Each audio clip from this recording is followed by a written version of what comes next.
finally getting into the book of Ezekiel. Yeah.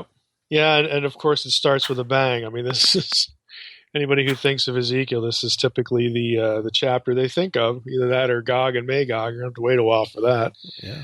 38 and 39, but yeah, it's either that or this one. Well, here we go. All right, well, we are going to cover all of Ezekiel 1 today, and in the process, we're going to be doing, essentially doing a lot of Ezekiel 10, because Ezekiel 10 is the same vision, or basically the same. So we'll be interacting with chapter 10 a little bit. Later on when we hit, chapter 10 in a sequence, we're going to be making it part of other chapters. So we'll be returning real briefly to chapter 10. But chapter 10 is, again, largely this same vision with a few differences. And we'll note the ones that are important as we go. So my goal today is to cover this chapter, the whole chapter. It's part of Ezekiel's call, which is actually really the first 3 chapters. Verse 1 of the book up to about Ezekiel chapter 3, around verse 15 or so, is really the fuller call of Ezekiel as a prophet. But we're only going to take this one chapter in isolation, and we'll hit the other chapters when we get to them. But my goals are pretty simple for today. I want to talk about what's being described and what's not being described. In other words, Ezekiel 1, you always get into this UFO talk, which is nonsense. So what is it? What is he seeing? What is he not seeing? And what did it mean to the original readers? And of course, by extension to us. So let's jump in here. We're going to essentially read through the whole chapter in portions as we go. And I should preface this also by saying we're going to be doing a lot of reading of certain chapters, not just in Ezekiel during this episode. So you might want to have a Bible ready if you can. If you're in the car or something like that, it's okay to listen. But I will also be referring to a PDF that you can download from the website. So either after you're done listening to it, in the car, or if you're listening to it in a place where you can be looking at the PDF, that'll help you in places.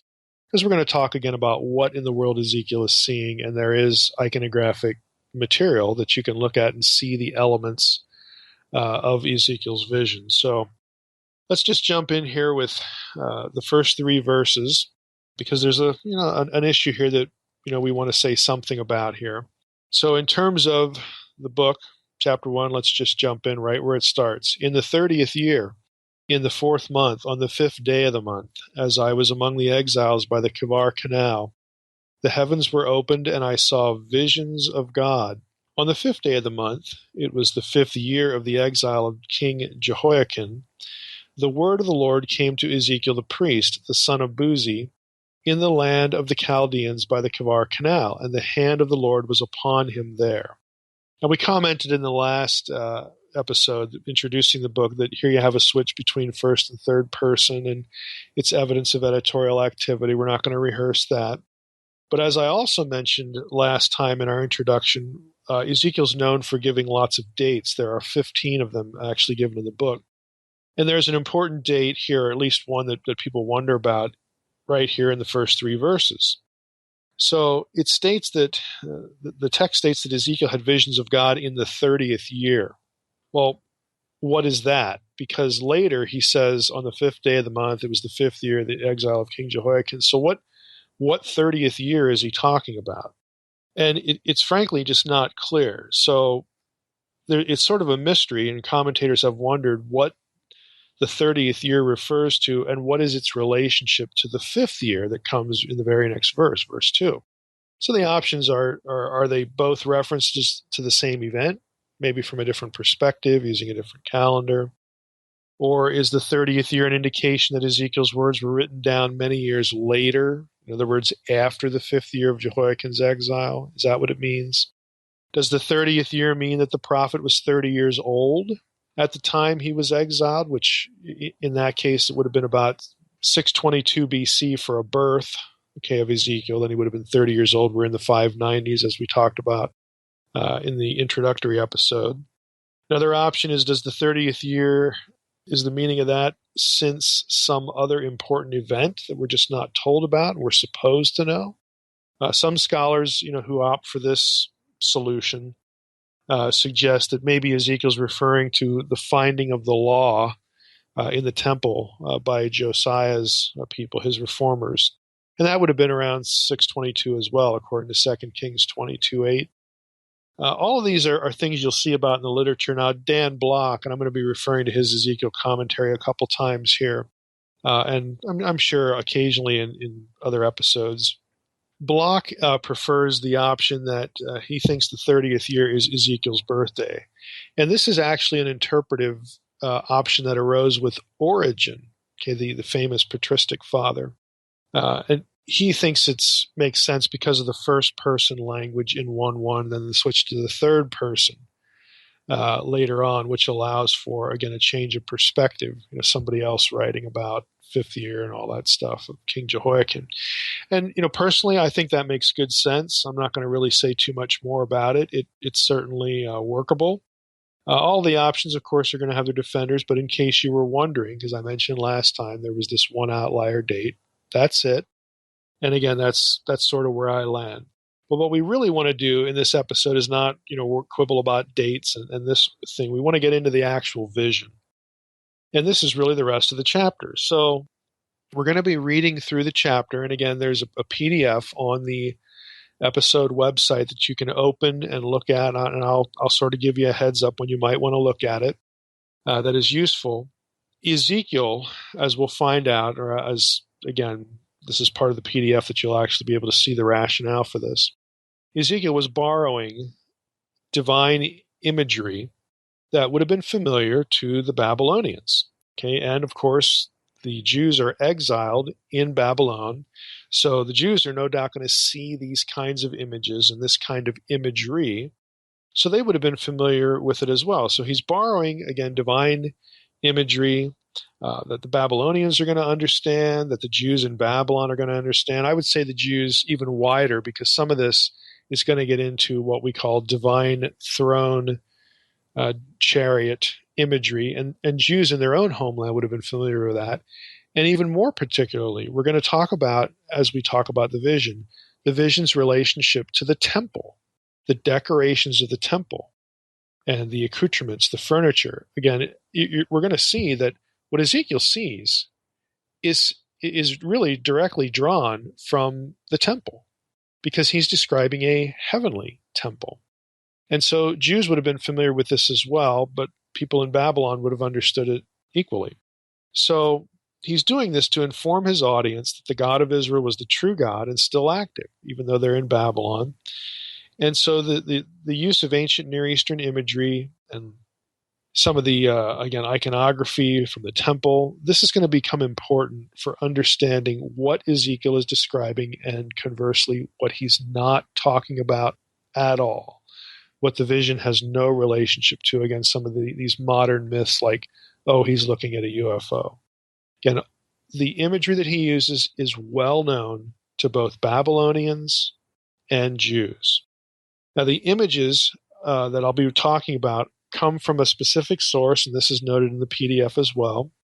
The famous German scholar Othmar Kiel, this is his specialty, iconography of the ancient Near Eastern world, and specifically as it relates to the Bible. Unfortunately, the book's in German, but it's Jahwe Visionen und Siegelkunst, eine neue Deutung der Majestatschilderungen in Isaiah, Ezekiel 1, and 10, und Zach 4, Zechariah 4. So visions of Yahweh and seal art is the English translation. A new interpretation of the majestic portrayals in Isaiah 6, Ezekiel 1 and 10, and Zechariah 4. So, again, I'm appealing to a specialist here for the imagery that you're going to see in the PDF. Let's just jump into the text, and I'll tell you again when you give you a heads up when you might want to look at that. So verse 4, Ezekiel writes, "As I looked, behold, a stormy wind came out of the north, and a great cloud with brightness around it, and fire flashing forth continually, and in the midst of the fire, as it were, gleaming metal." Now we'll stop there. That's verse 4. This is your first clue as to what he's actually looking at. Stormy wind, great cloud.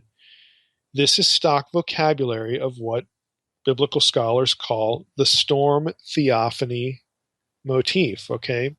God often comes, whether in human form ultimately, or you never get to that kind of description, but God often comes and encounters people in a storm cloud. You get a lot of this imagery in Job. You get a lot of it in the Psalms. You get some of it in the Torah.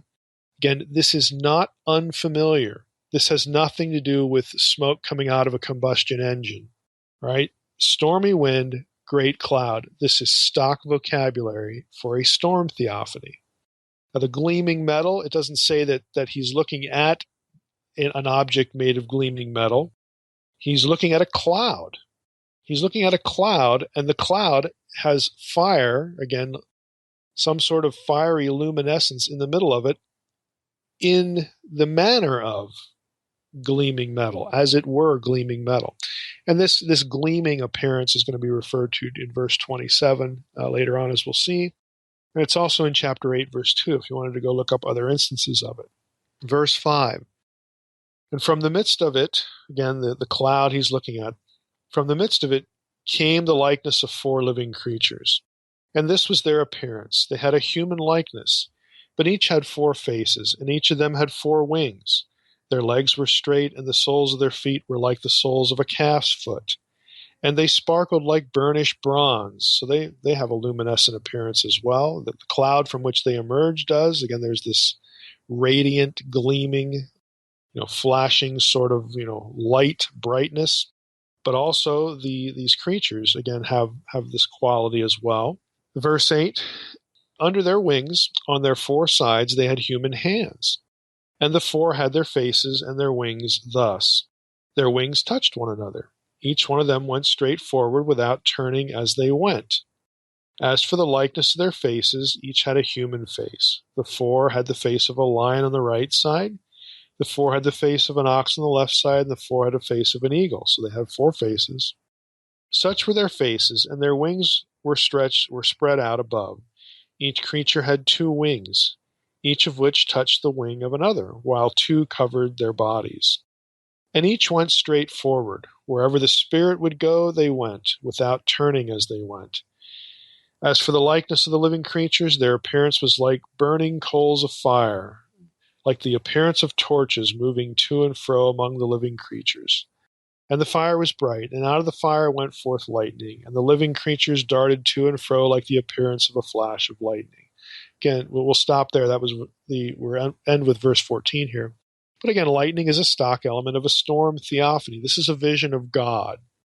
And the vision of God is associated here with these creatures. Now, the creatures are identified in chapter 10 when this vision is repeated. There they are called cherubim, karuvim, okay? So we have this vision of God. He is associated with the presence of cherubim, which should not shock anyone because, hey, guess what? Back in the Torah, the place where God's presence was, again, the lid of the ark had cherubim on it. Again, this is not going to be unfamiliar. In the temple, not only did you have the Ark of the Covenant with the 2 cherubim, but you had the 2 giant cherubim on either side of the throne. Guess what? 2 and 2 equals 4. You got 4 cherubim in the temple. Well, lo and behold, you got 4 cherubim here too. What a coincidence. Again, it's not a coincidence. We're going to go through this material, and I think in some instances you're going to be kind of shocked at what you can actually find said about the temple that you find in Ezekiel 1. Again, we often don't think of it this way. We think of it as sort of this isolated, kind of event and vision with no, context to it. But, it's not that case at all. We have, a situation here where the writer is referencing something that's familiar to his Jewish audience. Now, just in terms of a list, here's what we've seen so far. We've got 4 living creatures, cherubim. They are human in appearance, at least in part, and they're creaturely in part. They have creature, animal, features and human features, a combination. Each had human hands, for instance. They have 4 faces. One of those faces was human. They each have 4 wings, and their legs are straight, and their feet, are both the legs and the feet are sort of bovine. They're like calves, legs and calves' feet. Now, at this point, if you have access to the PDF, you should start taking a look at it, because every one of these features is known in the same kind of context from Babylonian iconography, or, as we just mentioned a few minutes ago, or the temple. So again, in the temple, we've got the cherubim. They're partly human in appearance. They have the wings, though. There are 4 of them in the temple. Again, you don't have the 4 faces in those cherubim, but you have a mixture of human and animal features. Their wings, again, are touching in the temple. They're also touching in the Ark of the Covenant, the tabernacle. They are also partly bovine, because we know this from the iconography. Now, Keruv, cherub, is a term that comes from Akkadian. There's your Babylonian context. And everybody in Babylon, and of course any Jew in Babylon, or any Jew who had seen a Babylonish throne or a Babylonish maybe idol that was associated with an enthroned deity or a king, would have known what this was. They would have been familiar with all of these features, what a keruv, what a cherub looked like, and consequently what cherubim look like. This is an Akkadian term that refers to a quasi-divine figure that guarded a divine throne or a king's throne. Again, the context is perfectly consistent here. This is an image of God, and as we're going to see, out of the cloud, or in the cloud, is the enthroned deity, Yahweh of Israel. His throne is going to be described. And this language, this description, is actually, again, going to be found elsewhere, either in temple descriptions or other passages like Daniel 7, where you have the seated deity, the God, the Ancient of Days, in that case, on the throne. That throne is going to have wheels and fire and the whole bit. Again, this is not foreign imagery. An ancient person, an ancient Jew or an ancient Babylonian, would not have read this and thought, good grief, I don't know what this is, because they'd never actually seen a flying saucer. Again, this kind of thinking that this is a UFO or a flying saucer is absurd. Nobody would have wondered what he was describing. They wouldn't have been clueless. They would have known immediately what this was, both in terms of texts that describe the features and iconography of the day. So let's go on in verse 15. Now, as I looked at the living creatures, I saw a wheel on the earth beside the living creatures, one for each of the 4 of them. As for the appearance of the wheels and their construction, their appearance was like the gleaming of beryl, and the 4 had the same likeness, their appearance and construction being, as it were, a wheel within a wheel. So you have these intersecting wheels. When they went in any of their 4 directions, without turning as they went. And their rims were tall and awesome, and the rims of all 4 were full of eyes all around. And when the living creatures went, the wheels went beside them. And when the living creatures rose from the earth, the wheels rose. Whenever the Spirit wanted to go, or wherever the Spirit wanted to go, they went, and the wheels rose along with them. For the spirit of the living creatures was in the wheels. When those went, these went. And when those stood, these stood. And when those rose from the earth, the wheels rose along with them. For the spirit of the living creatures was in the wheels. We'll stop there. That's the end of verse 21. Now you notice that the quote, I'll use a modern term here, the quote propulsion of this thing is not the fire, and it's not the radiance. It's the 4 creatures. Why? Because chariot thrones, and again, that's what this is, as we're going to find out, and as again, any Babylonian would know from the description of the cherubim. Cherubim throne iconography, you can look at the PDF, was very well known.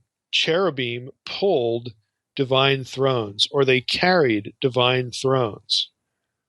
Okay, they were the propulsion of the divine chariot, either a chariot that they would use on earth to pull around an idol or pull around a king who was, depending on the culture, would have been conceived of as divine. And of course, a heavenly version of this, you need heavenly creatures as well. Again, cherubim, but this time again they're They're alive, they're animated, they're not just, again, part of the statuary, that sort of thing. Everybody would have known what this was. And so the propulsion, again, would have been viewed as, for the heavenly chariot, these creatures. So we don't have a rocket engine. We don't have some sort of propulsion system that the light, the radiant appearance is indicative of. We don't have that. The text is quite clear. The propulsion, quote unquote, again, using the modern term, has nothing to do with the fire or the radiance. Again, everybody would have known what this was. And again, I'm throwing this in here because I get this kind of question all the time. You see it on the internet. You see it on Ancient Aliens and that sort of thing. Supposedly we have UFOs in the Bible. This is sort of the go-to chapter. We don't. Okay, this wasn't a UFO with internal combustion engines or any other kind of radiant power source. That is not what's being described in the text. The mode of propulsion is the spirit, quote unquote, which is in the creatures. Okay, it has nothing to do, again, with some sort of fiery propulsion. It's a throne chariot, heavenly throne chariot being pulled by cherubim. And again, because we have the pictures, think of the iconography that you see in the PDF as the Polaroids of the day. Polaroid kind of dates me, but the digital photo of the day, okay? We know what Ezekiel was describing. We know what he saw for two reasons. One, the pictures, the iconography, and two, this language is drawn directly from the temple, as we'll see in a moment. So there's no mystery here. There's no mystery. Now, let's just jump back in with verse 22. Keep going. Over the heads of the living creatures there was the likeness of an expanse, shining like awe-inspiring crystals spread out above their heads. And under the expanse their wings were stretched out straight, one toward another, and each creature had two wings covering its body. And when they went, I heard the sound of their wings like the sound of many waters, like the sound of the Almighty, a sound of tumult, like the sound of an army. When they stood still, they let down their wings, and there came a voice from above the expanse over their heads. When they stood still, they let down their wings. Verse 26, and above the expanse over their heads, there was the likeness of a throne. Okay, there you go, point blank. This is a chariot cherubim throne. Everyone in the ancient world, Babylon and the Jews, knew precisely what this was. Okay, since we don't see those things all the time, we have this propensity, at least some people do, of imposing something modern into the text. Namely, like what Ancient Aliens does, is impose a UFO here. Okay. Nobody reading this text or hearing it, again, or frankly composing it, that is not what they were seeing. We know what they were seeing. We have the pictures. We have the texts. This is not a flying saucer. So back to verse 26 again. Above the expanse over their heads there was the likeness of a throne, in appearance like sapphire. Oh, well, Mike, what about the sapphire experience here? We'll stop here a moment. Well, guess what? The same description is rendered in Exodus 24:10. What happens in Exodus 24:10, verses 9 and so? That's when Moses and Aaron and other people went up into the mountain at Sinai, and they, quote, saw the God of Israel, unquote, and they have a meal with him. So again, it's a mountain. It's Sinai. Ancient people know what mountains are. They're not describing some kind of circular silvery craft or whatever, a UFO that they're climbing into. Okay, it's a mountain. And it's the same mountain that is referred to throughout the book of Exodus. Same geography, same location. Again, I hate to belabor what seems like really obvious points, but to the people whose worldview is framed by shows like Ancient Aliens, you can never beat the obvious drum too often. Again, to hopefully get people to actually look at the material, look at the data. You have the same description in Exodus 24:10 when they are in God's house, so to speak, to have a meal, as you do right here in Ezekiel 1. So again, back to verse 26. Above the expanse over their heads, there was the likeness of a throne in appearance like sapphire, and seated above the likeness of a throne was a likeness with a human appearance. Again, we have the embodied deity here. We have God as a man, okay, on this throne. It really, frankly, couldn't be clearer.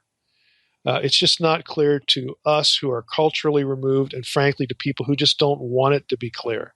They want it to be about something bizarre, like ancient aliens.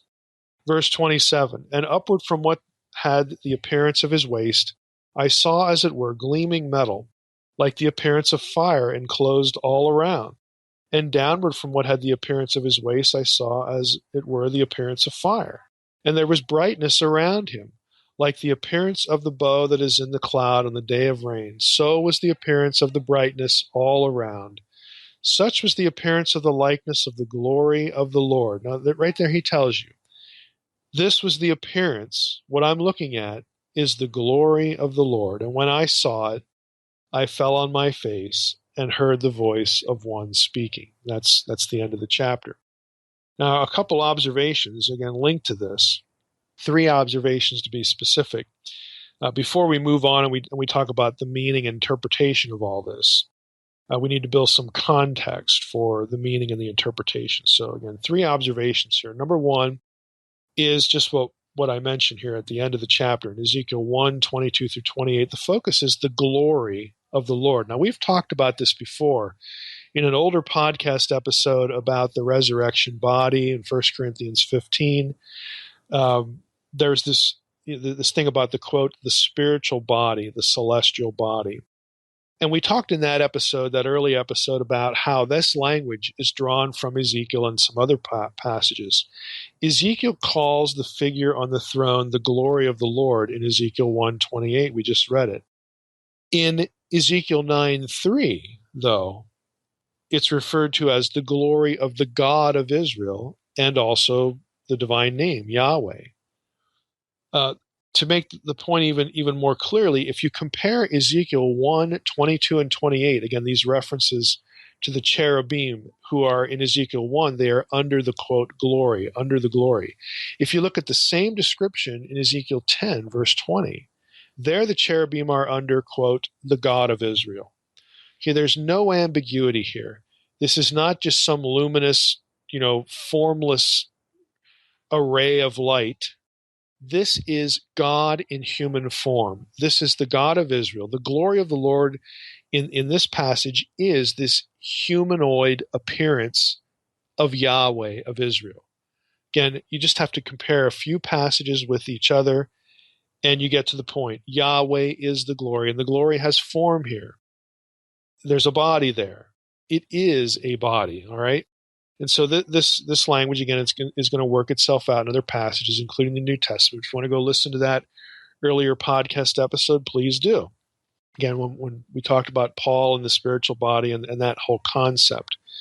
So the source of the shining, radiant, and the gleaming language, again, was not an inanimate object. It's not a craft. It's not the platform that the throne is on. It's not even the throne itself. The source of the shining, radiant light is the deity. Okay, it's the deity, the enthroned deity who happens to be in the cloud. And hello, does that sound familiar? Does that sound familiar to what Moses talks, who Moses talks to? The whole thing about Moses going into the cloud comes down over the tent of meeting. Moses goes into the cloud to talk to the God of Israel, to talk to Yahweh. We've already referenced Exodus 24, again, where they see the God of Israel. In that case, it's more than just Moses. But again, this is language that any Jew who would have been familiar with the temple and the tabernacle descriptions in the Torah, and even these episodes in the Torah where God in human form is encountered, there would have been no mystery here as to what is being described.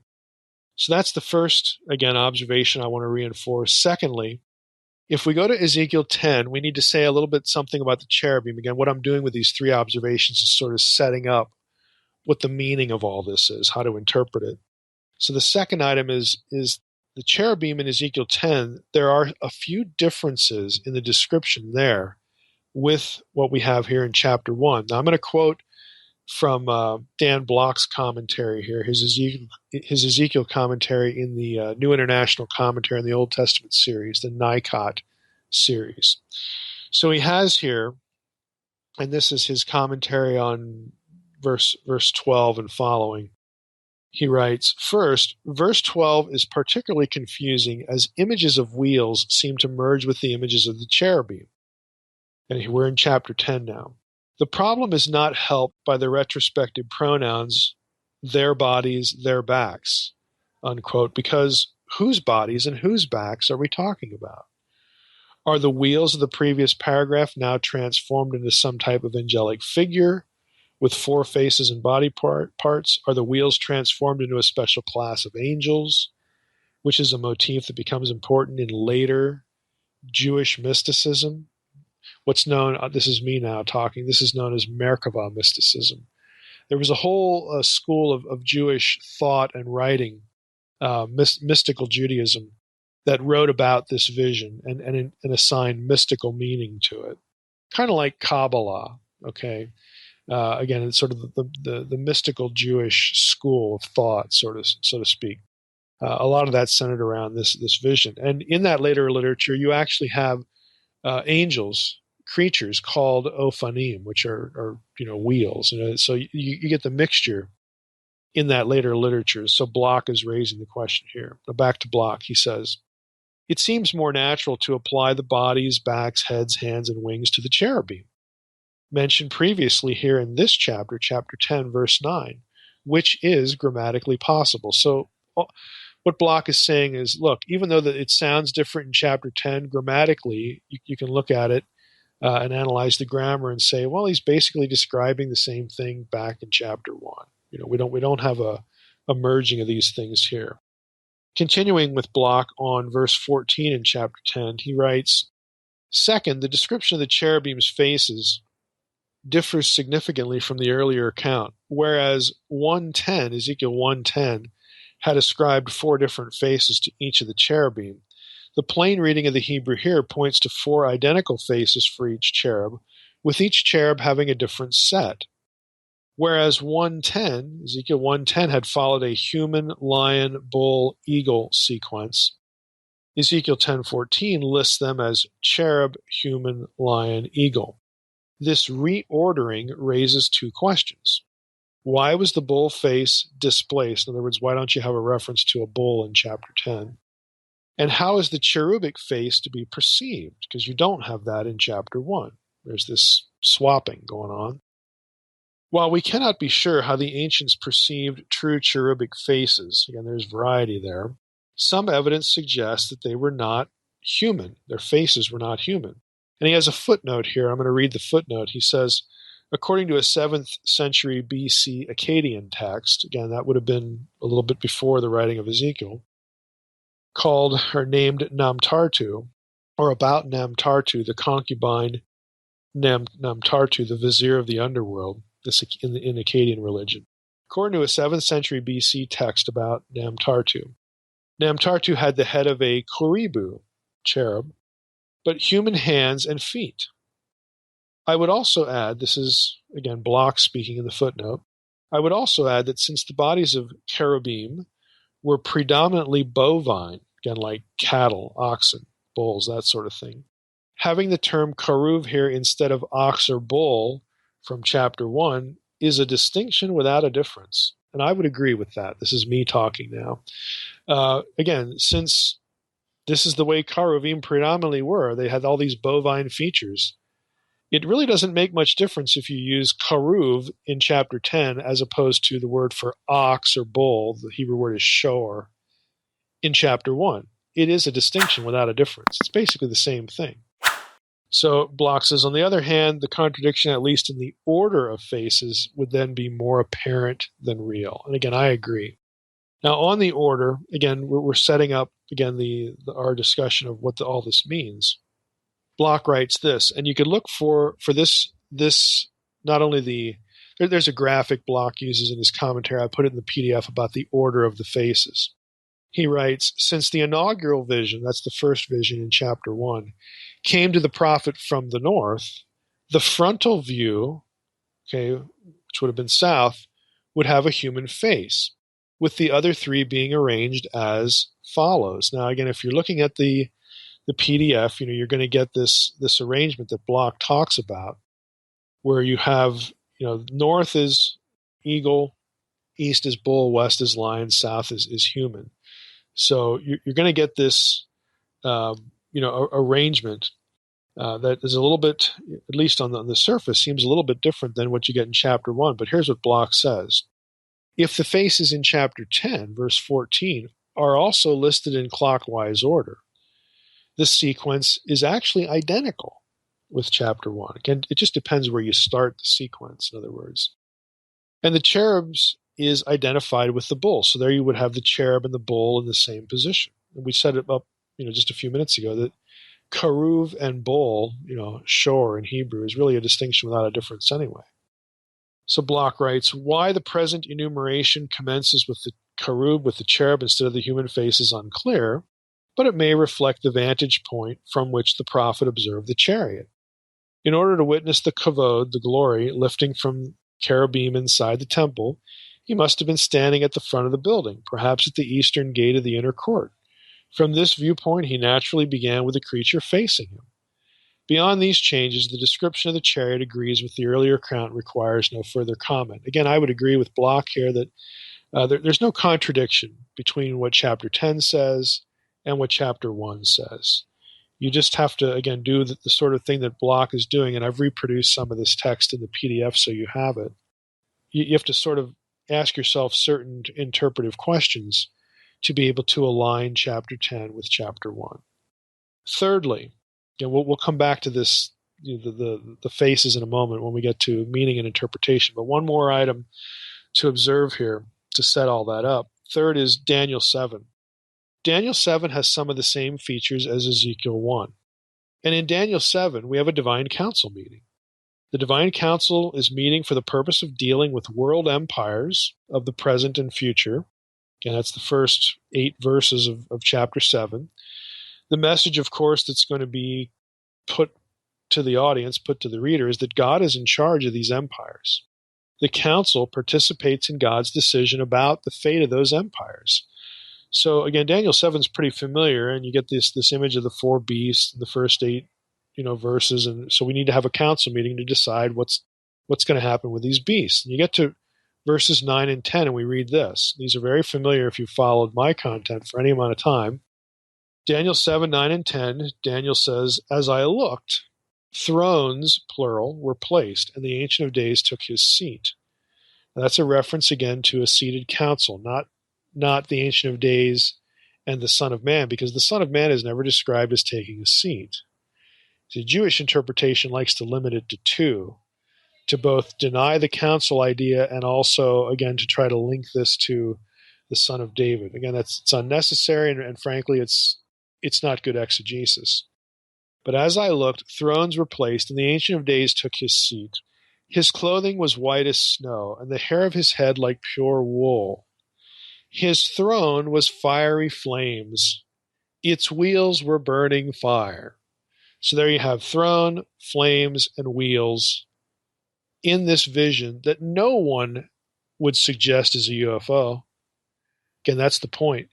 Everybody who wants to talk about the UFO in Ezekiel 1, they never tell you about Daniel 7, where it's clearly a throne in a meeting room, sort of in a boardroom, to decide the fate of these 4 beasts. There's no way to squeeze a UFO inside the boardroom, that sort of thing. It doesn't have at all any sort of context that would support a flying craft. It just doesn't.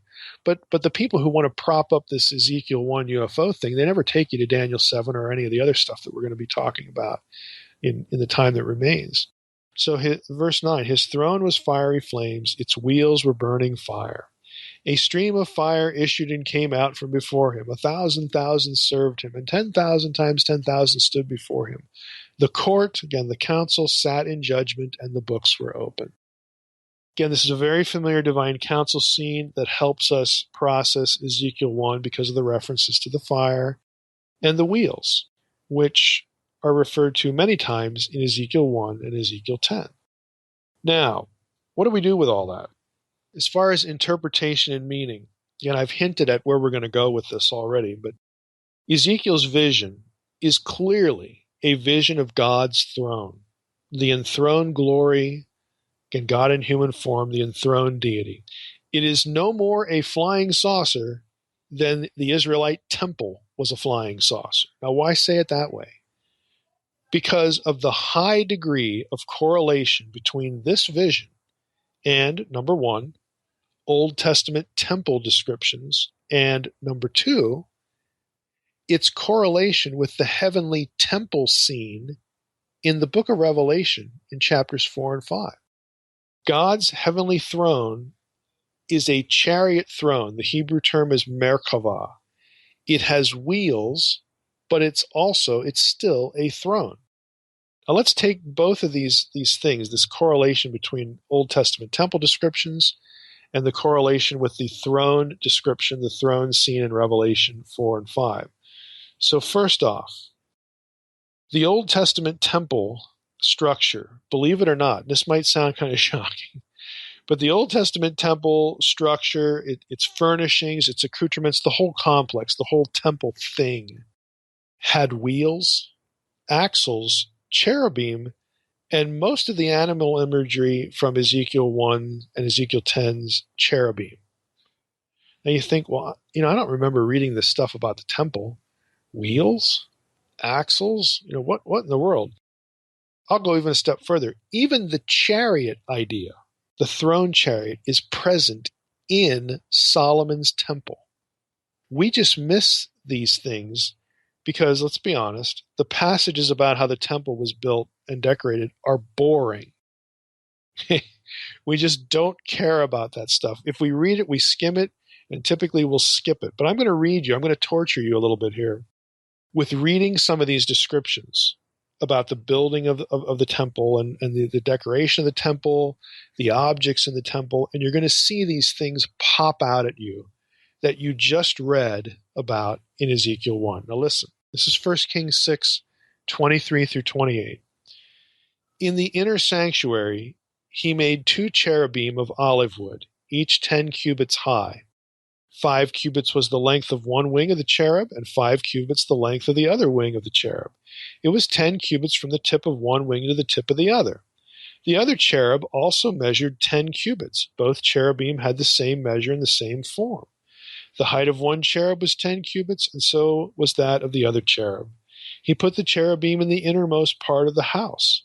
And the wings of the cherubim were spread out so that the wing of one touched the one wall, and the wing of the other touched the other wall, and their other wings touched each other in the middle of the house.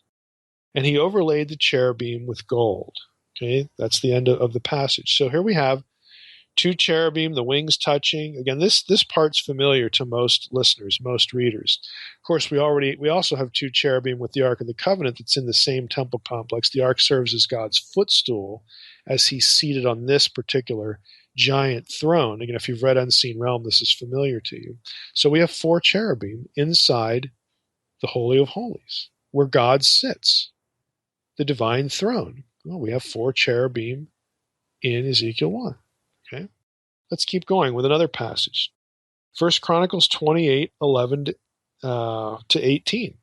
Then David gave Solomon his son the plan of the vestibule of the temple, and of its houses, its treasuries, its upper rooms, and its inner chambers, and of the room for the mercy seat, and the plan of all that he had in mind for the courts of the house of the Lord, all the surrounding chambers, the treasuries of the house of God, and the treasuries for dedicated gifts, for the divisions of the priests and of the Levites, and all the work of the service in the house of the Lord, for all the vessels for the service of the house of the Lord, the weight of gold for all the golden vessels for each service, the weight of silver vessels for each service, the weight of the golden lampstands, the lamps, the weight of the gold for each lampstand and its lamps, and the weight of the silver for a lampstand and its lamps, according to the use of each lampstand in the service, the weight of gold for each table for the showbread, and the silver for the silver tables, and pure gold for the forks, the basins, the cups, For the golden bowls and the weight of each, for the silver bowls and the weight of each. And you're probably snoring by now, but here you hit verse 18. Now listen to this. I read these preceding verses to make it clear that we're talking about the temple. Okay, we're not talking about objects that are associated with anything but the inner house of God. Okay, here you get for verse 18. This is the temple. This is 1 Chronicles 28. It says this. For the altar of incense made of refined gold and its weight, also David gave Solomon his plan for the golden chariot of the cherubim that spread their wings and covered the ark of the covenant of the Lord. In the Hebrew text, the word for chariot in verse 18 there is, you guessed it, Merkavah. The temple of Solomon had a throne chariot. Now, I guarantee that nobody that's trying to make Ezekiel 1 into a UFO will ever show you that verse, because it destroys the whole idea. This is why I said at the beginning, the vision of Ezekiel 1 is no more a UFO than the Temple of Solomon was a UFO. Okay, it just wasn't. It was a building, okay, inside of which there was a throne for God to sit on, okay? This is not anything unusual. It's not anything shocking or revelatory in Ezekiel 1. Every blasted Jew who had ever seen the temple, okay, and had ever heard anything about what's inside the temple or ever saw it being built and saw the objects being built, everybody would know what this is. Let's go to another passage. 1 Kings 7, verse 13. And King Solomon sent and brought Hiram from Tyre. He was the son of a widow of the tribe of Naphtali, and his father was a man of Tyre, a worker in bronze. And he was full of wisdom, understanding, and skill for making any work in bronze. He came to Solomon and did all his work. Again, I'm establishing that we're talking about the temple here. He cast 2 pillars of bronze. 18 cubits was the height of one pillar, and a line of 12 cubits measured its circumference. It was hollow, and its thickness was 4 fingers. The second pillar was the same. He also made 2 capitals, things to put on top of the pillars, of cast bronze to set on the tops of the pillars. The height of the one capital was 5 cubits. The height of the other capital was 5 cubits. There were lattices of checker work with wreaths of chain work for the capitals and the tops of the pillars, a lattice for the one capital, a lattice for the other capital, again, so on and so forth. And you get this whole description of the 2 pillars. And around verse, 21, he set up the pillars at the vestibule of the temple. He set up the pillar on the south and called its name Yakin. And he set up the pillar on the north and called its name Boaz. And on the tops of the pillars was lily work. Thus the work of the pillars was finished. And then in verse 23, he, Hiram, made the sea of cast metal. It was round, 10 cubits from brim to brim, and 5 cubits high, and a line of 30 cubits measured its circumference. Under its brim were gourds for 10 cubits, compassing the sea all around. The gourds were in 2 rows, cast with it when it was cast. It stood on 12 oxen, 3 facing north, 3 facing west, 3 facing south, and 3 facing east. Hint, I'll stop here. Those are the cardinal points, okay? Cardinal direction points. Back to the text. The sea was set on them, and all their rear parts were inward. Its thickness was a handbreadth, and its brim was made like the brim of a cup. Like the flower of a lily, it held 2,000 baths. Verse 27, he made the 10 stands of bronze. Each stand was 4 cubits long. These are stands that they're going to put, certain furniture items on so they can wheel them around. Wheel, okay. Just hold on. We'll get there in a second. Each stand was 4 cubits long, 4 cubits wide, 3 cubits high. This was the construction of the stands. They had panels, and panels were set in the frames. And on the panels that were set in the frames were lions, oxen, and cherubim. Does that sound familiar? On the frames, both above and below the lions and oxen, there were wreaths of beveled work. Moreover, each stand had 4 bronze wheels and axles of bronze. And at the 4 corners were supports for a basin. The supports were cast with wreaths at the side of each. Go down to verse 32. And the 4 wheels were underneath the panels. The axle of the wheels were of one piece with the stands. The height of a wheel was 1.5 cubits. The wheels were made like chariot wheels. Their axles, their rims, their spokes, and their hubs were all cast. There were 4 supports at the 4 corners of each stand. The supports were of one piece with the stands. Verse 35, and on the top of the stand there was a round band half a cubit high, and on the top of the stand its stays and its panels were of one piece with it. And on the surface of its stays and on its panels he carved cherubim, lions, and palm trees, according to the space of each, with wreaths all around. Again, what's happening here, the point here, is that Ezekiel's vision borrows basically every feature in it from Solomon's temple and its furnishings, the whole temple complex. Ezekiel borrows all of the elements, and he sort of amalgamates them into one heavenly throne thing. Okay, because the temple it's not destroyed in Ezekiel 1. It's going to be destroyed while Ezekiel's in Babylon. But the point is that God isn't isolated to Israel. He's not isolated to Jerusalem in this temple. God is still on the throne over all of the heavens. This is why, again, the vision of Ezekiel puts all of this temple imagery together into a heavenly throne, and we'll get to it in a few moments. The 4 faces of the cherubim, many of you have heard me say this before, but the 4 faces of the cherubim in Ezekiel's vision point to the cardinal points of the zodiac. Again, the whole messaging is that God is in charge. He is enthroned upon these creatures who are pointing and can move to all the corners of the earth, so to speak, every place on the earth that is encompassed, again, by the whole heavens.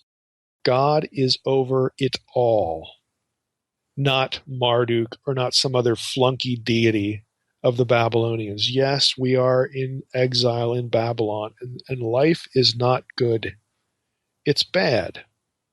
But Yahweh is not isolated to this little spot in this temple in Jerusalem, in the territory of Judah, the kingdom of Judah. He's just not. So Ezekiel wants the Jews to know that God is still ruling over everything, no matter if there is a temple or not, because there's a heavenly temple. It's the whole cosmos, as it were. It's everything that they know exists. Heaven and earth, every direction. Nothing escapes the sovereignty of the God of Israel. This is the whole point. This is why the temple imagery is borrowed, and it's why the faces are what they are. You look at what happens in Revelation 4 and 5. Okay, it's the same thing. You go to Revelation 4, it has a very strong correlation with Ezekiel, especially Ezekiel 10. When you get to the animal imagery. I'll read here in in Revelation 4, verse 1. John says, "After this I looked, and behold, a door standing open in heaven. And the first voice which I heard speaking to me like a trumpet said, 'Come up here, and I will show you what must take place after this.' At once I was in the Spirit, and behold, a throne stood in heaven with one seated on the throne." Okay, we're in heaven. There's a heavenly throne. "And he who sat there had the appearance of jasper and carnelian, and around the throne was a rainbow." Again, does that sound familiar, like the rainbow? Okay. Ezekiel. "That had the appearance of an emerald." You have shining, luminous jewels here, again, giving off radiance. Verse 4, "Around the throne were 24 thrones, and seated on the thrones were 24 elders, clothed in white garments with golden crowns on their heads. From the throne came flashes of lightning." Sound familiar? "And rumblings and peals of thunder. And before the throne were burning 7 torches of fire, which are the 7 spirits of God." Does that sound familiar? "And before the throne there was, as it were, a sea of glass like crystal. And around the throne, on each side of the throne, are 4 living creatures full of eyes." Oh, now the creatures are full of eyes, in front and behind.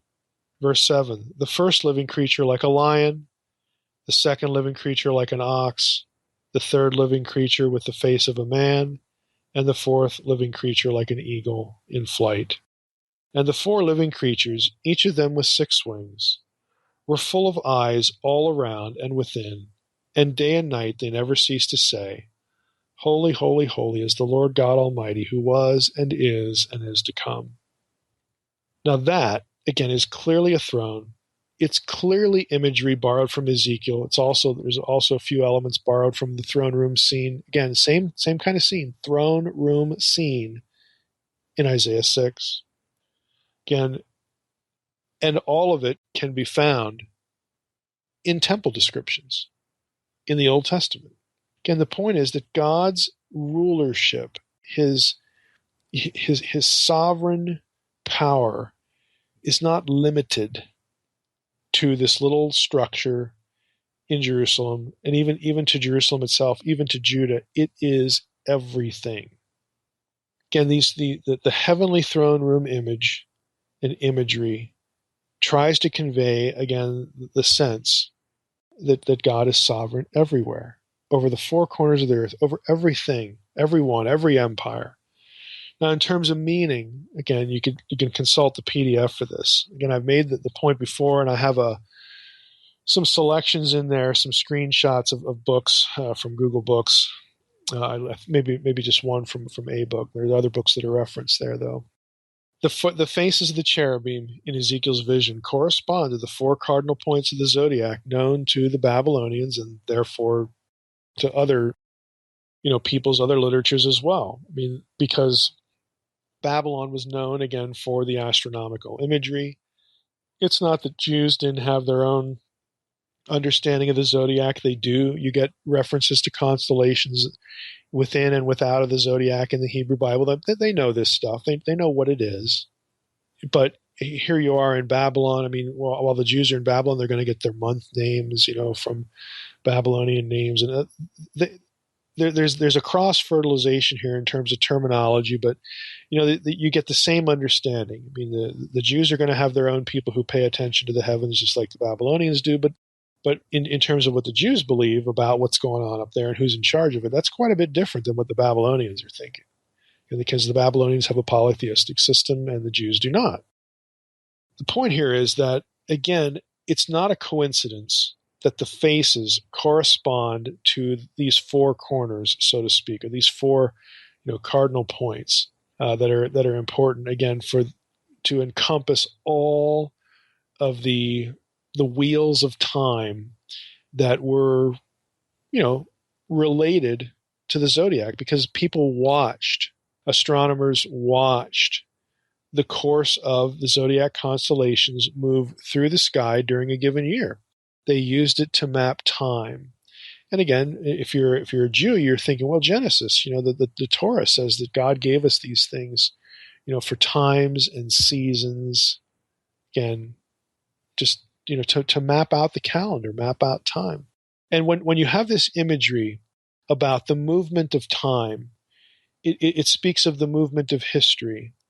It speaks of what's happening through time, over time, in real time to the people here on earth. And the message of Ezekiel is very, very simple. It isn't Marduk on the throne, even though we're sitting here by the river Kavar in Babylon. It's Yahweh of Israel.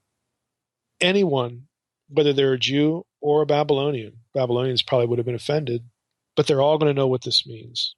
This means this is a vision pointing to who is sovereign over human history, who is sovereign over the events on earth and the course of time. It is not Marduk of Babylon. It is Yahweh of Israel, which would have been a tremendously significant thing, for a Jew to hear. Look at where they're at, just in terms of application to them and to us. Because we need to remember these things too. The Jews sitting by the river Kavar, this is the worst of time for them. We are God's people. What in God's name are we doing in exile in Babylon? How could this possibly have happened? We know intellectually that, the prophets had told us it was because of our idolatry and our sin and blah, blah, blah, blah, blah. We're here. But how in the world? We have these covenants. How could this have happened to us? Well, it did. And the prophets did tell you why. And so it can't get much worse than this. But the message again is God is still in control. And it's temporary. I mean, let's go to just a passage in Jeremiah again that would have, I think, driven this home. Jeremiah and Ezekiel prophesying, their ministries overlap, so that the exiles are going to have heard this too. Jeremiah 25, behold, God is speaking, behold, I will send for all the tribes of the north, declares the Lord, and for Nebuchadnezzar the king of Babylon, my servant, and I will bring them against this land and its inhabitants, and against all these surrounding nations. I will devote them to destruction. Let me stop there. That is the same karem language that is used, same verb, that is used in the conquest of Joshua to eliminate the giant clans. The worst of the worst. It's applied here to the people of God. Okay, because of their betrayal. You can't get any worse in terms of the language here. I will devote them to destruction and make them a horror, a hissing, and an everlasting devastation, or desolation, excuse me.